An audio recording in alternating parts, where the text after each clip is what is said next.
welcome Claudia Wiesinger, faculty winner of the Gala Rising Star Scholarship 2022. Congratulations. Thank you very much.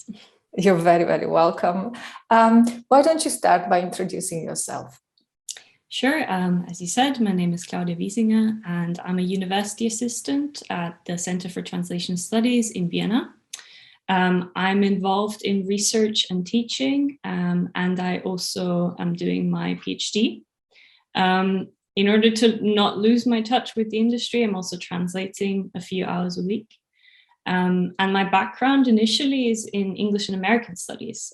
So I did my bachelor's and my master's, and then I discovered my love for translation. So I decided to do another master's in applied translation studies at the University of Leeds, which is what led me to Vienna. Okay, excellent. And how did you hear about the Rising Star Scholarship? Do you remember? Yes, I do. I actually applied when I was a student 2 years back. I made it to the final round, but someone else had a better presentation. But I decided to apply again as a member of faculty because I think it's an excellent opportunity to actually attend the conference, and to network and to get ideas out there.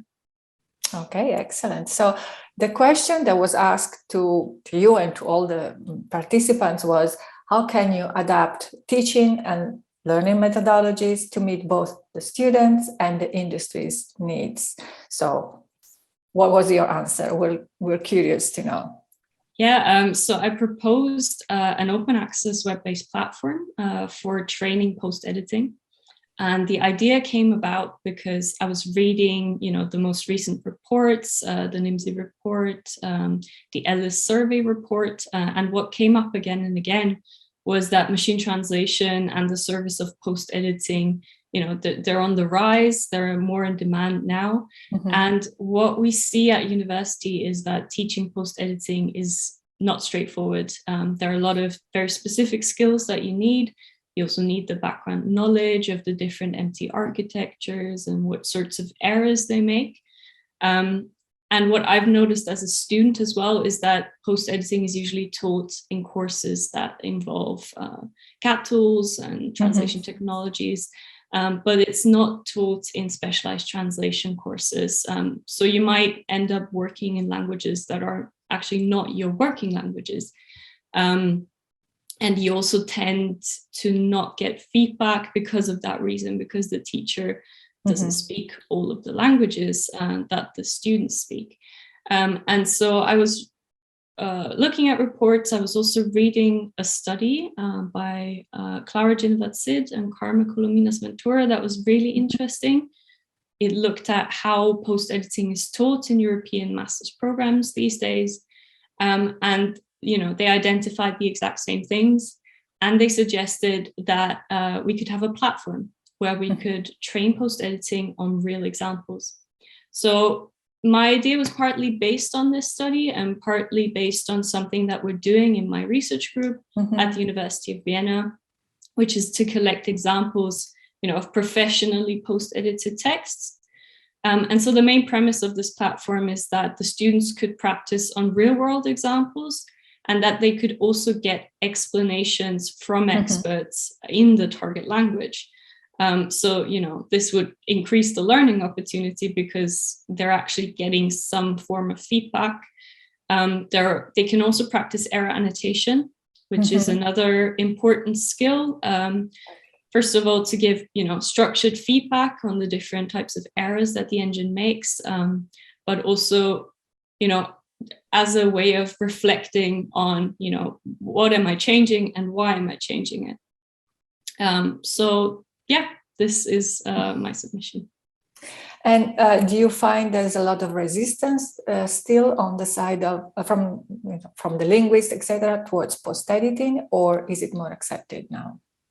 I think it's a mix. I think the resistance comes from a misconception that we're going to be replaced. I don't think that's the case. There are a lot of roles out there, and we have to be able to adapt. Of course, we need to work with technology. There are lots of different tools that translators need to know these days. But I think it starts at the education level, which is why I think this is an important topic to discuss with the students and to emphasize, no, you're not being replaced. This requires a certain skill set that you need to acquire over the course of your studies. And then we can have translators who are actually not resistant to this change and who can work with it. Yeah, exactly. Okay, so different set of skills, you said. Name three skills that future post-editors should develop or should be included in a curriculum.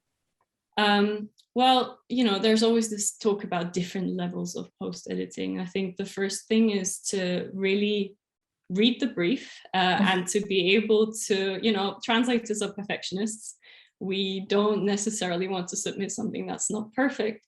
But if the brief calls for light post-editing, then you need to take a step back and, change what needs to be changed and leave the rest alone.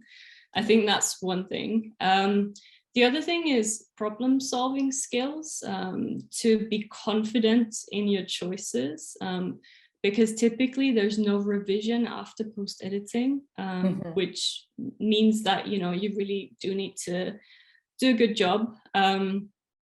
And the third thing is, personally, I think it's important to know, the different technologies, the different engines, and what types of errors they make, because statistical engines don't make the same errors as neural ones do. Okay. And with neural engines, it's difficult to spot mistakes, as we know. So being aware of these technologies is a big help in my work as well. Thank you. So the platform you suggested is a way to improve collaboration between the industry and academia. What other ways could improve this collaboration, do you think? Well, many ways, I think. First of all, I think special interest groups are a great way to start the conversation. The special interest group on post-editing, I only recently joined, so I'm very excited for the first meeting. Wonderful. Another way, which is what we're doing at my research group. So I'm in the High Trans research group at the University of Vienna. It's the Human and Artificial Intelligence in Translation research group. And we've been organizing this series of language industry talks, where we invite professionals from the industry, from translators and copy editors, to project managers, to CEOs of LSPs, to talk to the students and to tell them, what different roles are there? What are people actually looking for in people who want to join the industry? And it's an amazing opportunity for the students because they get to ask questions, they get to make connections, they get to follow up on internship opportunities. And it's something that I had as a student at the University of Leeds and that I greatly appreciated.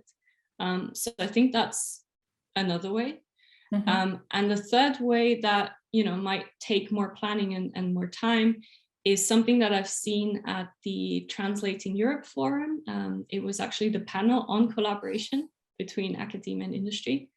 And there I saw that the University of Bologna, they have a master's where they require students to do an extensive internship, but also to do a joint research project. And in this research project, they have an academic tutor and a tutor from a company from the industry.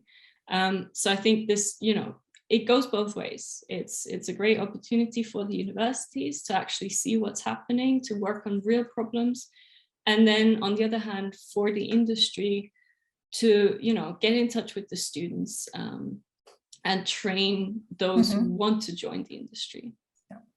Well, Claudia, thank you so much. Congratulations again for being the faculty winner, and all the best for your future career in localization. Thank you very much.